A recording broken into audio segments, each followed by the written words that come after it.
So, technically you can use an XY chart and get a graph, but I'm going to show you some other things you need to know. We've already talked about some of it. So, let's go ahead and get started on some of the things you need. So, A, find the axis of symmetry.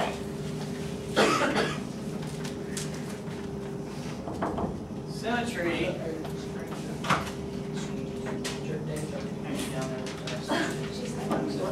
Alright. Symmetry. Axis of symmetry. Axis is a vertical line that we're looking for that cuts your parabola directly in half so that the one side mirrors the other side. Okay, so that's what symmetrical means. We want to find the axis of symmetry. It is a vertical line for the parabolas that we're going to be dealing with.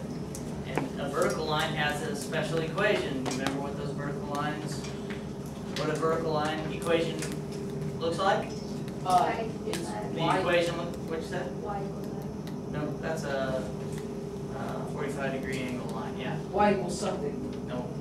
X equals. X equals something because it goes through the x-axis. It's vertical. Dang Okay, so there's a formula. X equals the opposite of b over 2a. So that's the equation of the vertical line that we don't see. Okay, it's an axis that cuts the vertical line that cuts the parabola in half. And we're going to make it dotted just to show that it's not physically there. Yes. Is that the vertex too?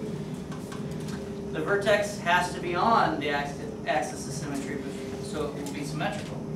So we're going to use that, part B, find the vertex by substitution. What do you think we're going to substitute?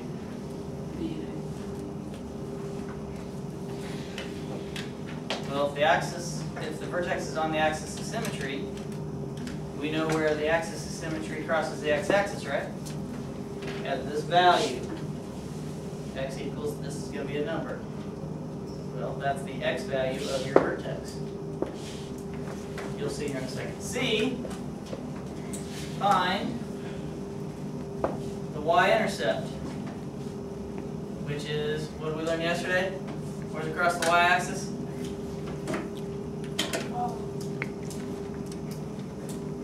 Not necessarily. But and C. If x is 0, these go to 0, leaving y equal to c, right? So 0c is where it crosses the y-axis. If your vertex is on the y-axis, then c and the vertex will be the same. If your vertex is not on the y-axis, then you now know where the parabola crosses the y-axis. Okay? D. Those are all, that's a simple one. D, find the zeros. And this is a little extra, but we've already been working on this, so I'm going to talk about the zeros today. It says, if you can. Find the zeros if you can. Meaning, how do we find the zeros in Chapter 9? What do we do? You put it into What's that called? setting x to 0. No, it's called Setting the equation. Setting y equal, y is 0. And when you set y equal to 0, that gives you where it crosses the x-axis, factor. which is factoring, and you solve for the factoring. Not all these problems today you're going to find are factorable. But if you can, find the zeros. And that's why they're called zeros. And then E, graph it. You're going to be graphing it while you do this. All right, 2 examples. Let's start here. Example 1. Y equals 2x squared minus 8x plus 6. All right? You ready? So this is what you have to do today. As much of this as you can. A, part A. X equals minus b over 2a. That's the axis of symmetry. B is negative 8. So the opposite of b is positive 8. And 2 times A is 2. So 2 times that is 4. That's 2. So x equals 2 is my axis of symmetry. So I'll draw this on the graph. X equals 2.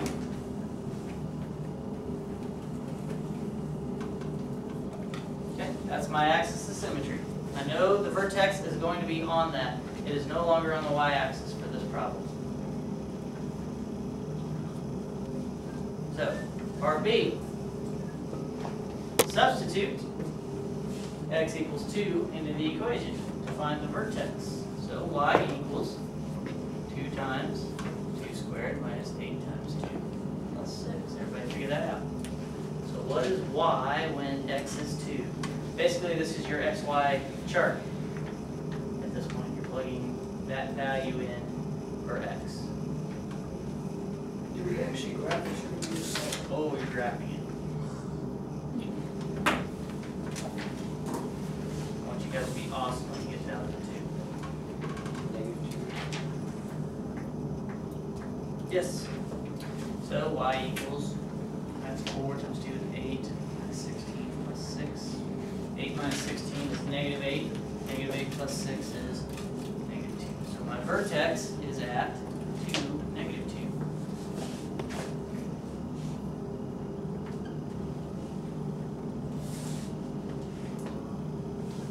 Okay.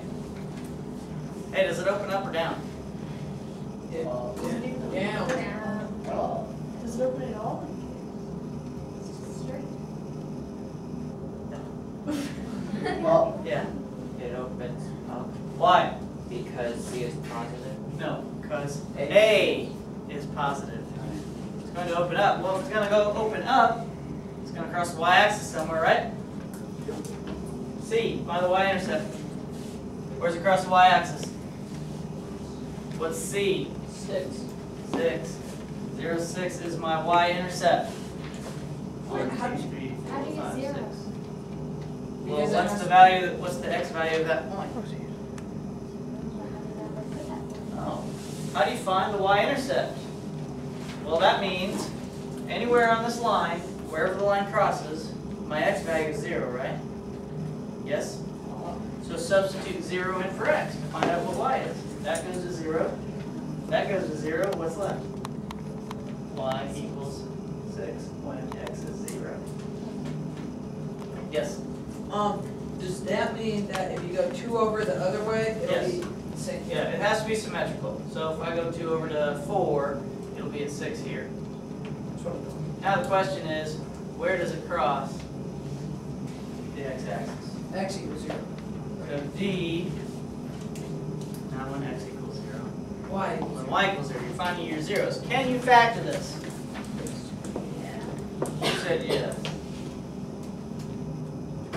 What's it factor into?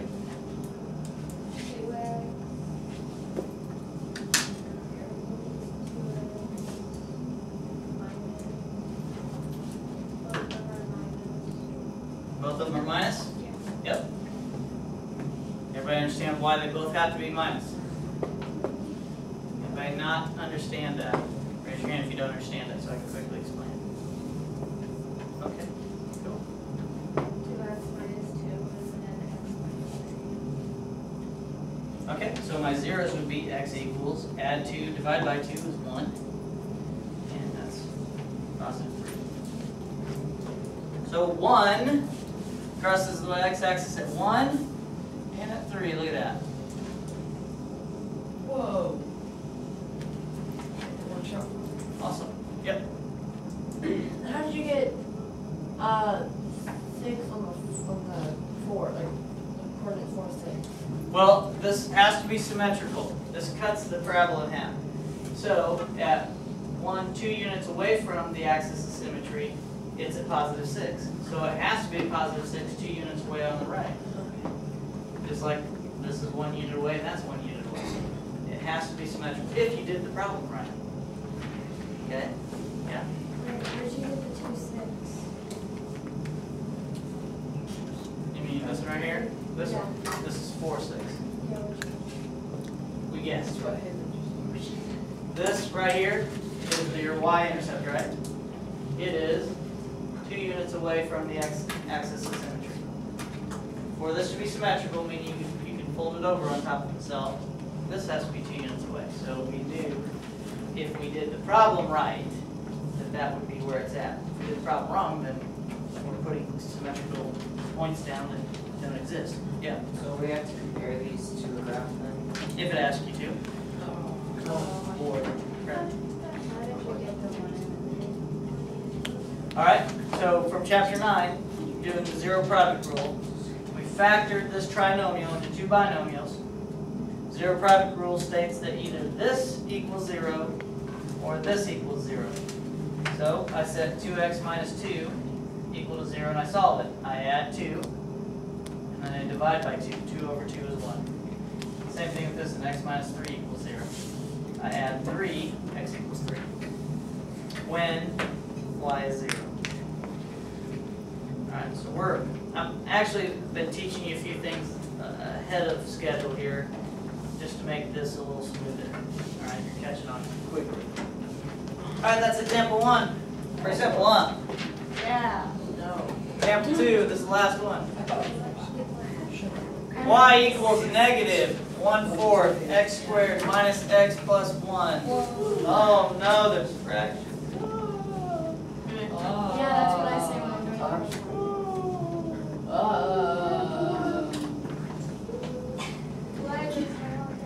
Okay, well, the Do it, fraction. Luke, instead of running your mouth. Do the problem. I am. No, on your paper. Okay, well,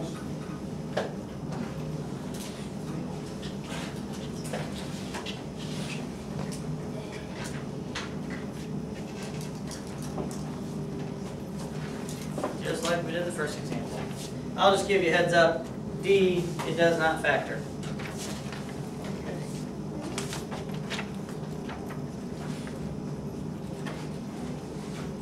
You cannot find the zeros on this one.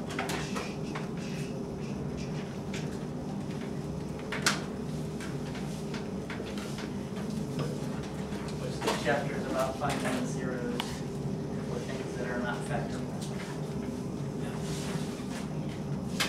We haven't got to it yet. Come on. Work them out. Graph them out.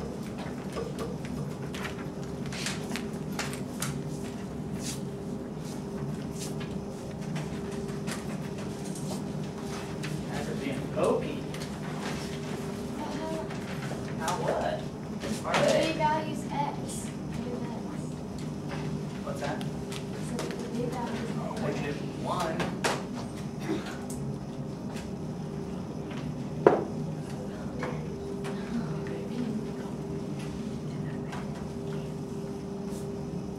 Oh no, there's a fraction inside of a fraction.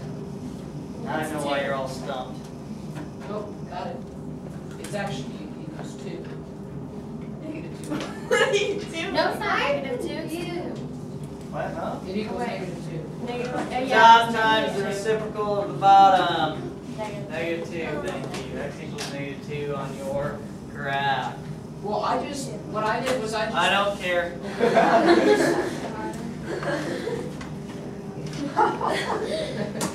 Finish the problem. I was wondering why you were taking so long. Now I know. No, we gotta multiply with fractions. You guys did that in what? 3rd grade? No. I don't I know. know you did it in at least 4th grade. Because you got one. No, I remember doing them in 4th grade. I thought you were talking about you had a kid. Well, you have kids that have done them in 4th grade, so. Alright, pardon me, since you're taking too long. I am pretty patient. Yeah.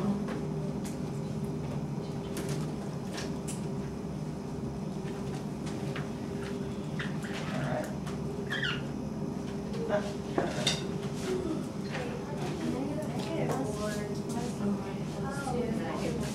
Hey, is it 2? What? I had negative 2, 4. Just open up or down? Damn. Down. Well, vertex is above the x-axis, it opens down. down. So yes, there must be zeros. Here's the other visual cue that you can take from this. If the vertex was above the x-axis and it opened up, there wouldn't be any zeros. Zeros means where it crosses the x-axis. Do you see that if this opened up, it wouldn't cross the x-axis? Yes or no? Yes. Okay, but this does cross the x-axis. There are zeros, but you don't know how to find them yet. That's not what we're doing really in this chapter. All right, so where's the cross? Where's the y-intercept? 0, 1. Oh my, look at this. This is going to go this way. So, graph it. Look at that. Here it is. I don't know where it crosses the x-axis. So you're going to guess based on where it crosses the y-axis. Okay? So what are you gonna look for when you try to find our answers? Well, if you can't factor it, I expect to know where it crosses the x-axis. So I expect to have the vertex. I expect to have the axis of symmetry. I expect to have where it crosses the y-axis and symmetrical on the other side. And if you can find the zeros, I expect to see those. If you can't, then I expect it to look like this. This, axis of symmetry, y-axis, and then the symmetrical part of that. And you can't tell me where it crosses the x-axis. So you just got to guess for now. Yeah? Wait, so how do you know if there's a zero factor? If you factor. Yeah. If you can't factor it, then you can't tell me what the zeros are. If you can't factor it, then you can definitely tell me where the zeros are. Okay? And then to figure it out, you just make them both set. Yep. So really what today is about A, B, and C. Okay? D is an extra. But you already know how to find zeros, so that's why I threw it in there. There's no reason for you not to do it, okay, at this point. You've been taught how to do it, so do it. Questions? Any other questions? Assignment. Is it big? Yeah. All the problems. Page 638. 4 to 26 evens and the mixed review even. Whatever.